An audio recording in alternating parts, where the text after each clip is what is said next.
Hello. Hello, Elizabeth. And hello, Elizabeth. We've got two Elizabeths here to be able to tell you about the two posts that we're proposing that Synod accepts and runs with. This is in preparation for our extraordinary general meeting, and one Elizabeth is going to talk about the Ecumenical Mentor post, and this Elizabeth is going to talk about the Transitional Minister post. Elizabeth, why don't you start? Thank you. So talking about the Ecumenical Mentor post, and this is a really exciting proposition for North West Synod. What we'd like to do is to support all the ecumenical work that goes on throughout Synod.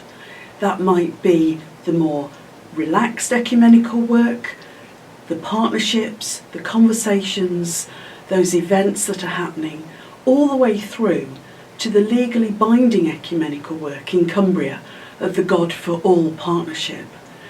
Cumbria particularly has forged ahead with this work, and we really want to support it with someone from North West Synod. And in case you're wondering that we're just forging ahead on our own path, not listening to other folks, then Philip Brooks from Mission Council has been really, really interested and very supportive of what we're doing and what we're proposing, and was in a meeting with us most recently to talk about how this post might evolve. What's really, really important is that we get the right person for the North West Synod.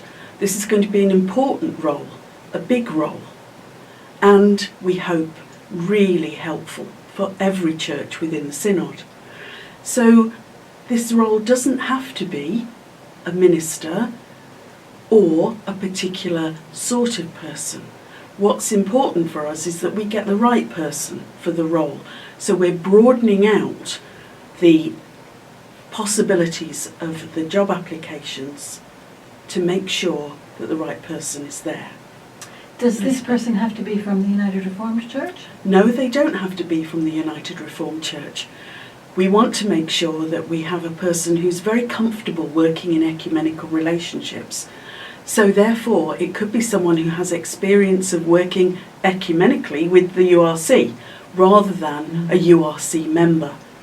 And so what's crucial is that we support whoever comes to this partnership. Brilliant.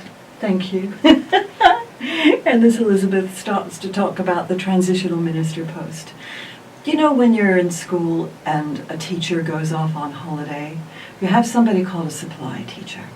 Well, basically what we're talking about is a supply minister.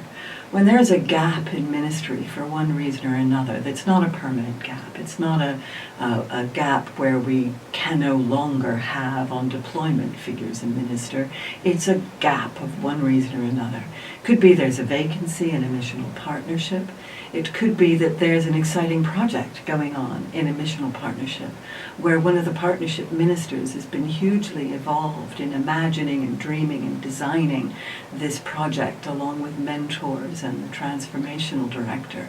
And that minister wants to continue to give their time to that for a period of time until things are up and running. It could be there's been a partnership where there's been a vacancy for a very long time, and the partnership wants just a little help as things are going on to see when a new minister could be part of that team. So the transitional minister is to go help for a fixed period of time anywhere in the Synod. Now, I can imagine there's going to be a lot of people saying, please can I have that person? So all of the requests for this person's time will come through pastoral committee in dialogue with the missional partnerships who are making that request.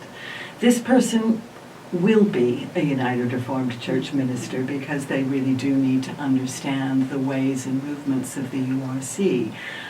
We're looking for people like this from the banks of URC ministers who are not presently in a fixed post. They are on the fringes for one reason or another and want to come and work in this creative, imaginative way where they can work with a range of different partnerships as they feel called and as we see through the call process for them, rather than being tied to a particular partnership or a particular piece of work for a longer period of time. Is there anything you'd ask about that? Well, it sounds like quite a job, It Elizabeth. is. So there's going to be a lot of skills involved. Yes. What sort of skills might we particularly look for? Well, the classic one for URC, we expect discernment and listening well. It's not about someone going, oh, I see your situation, I know exactly what's wrong, this is how you'd fix it. It would be spending time and listening with people to be able to understand the direction those people feel that they ought to be going in, and then have the skills to gather in the field staff and other skilled people that are already in Synod, so that once the transitional minister has moved to another post, like the supply teacher in another place, then where they've been doing their work is connected well into the support structures that the Synod already has. Sounds exciting. Excellent. Well, there we are. If you've got any more questions, you can ask them through the Synod meeting itself.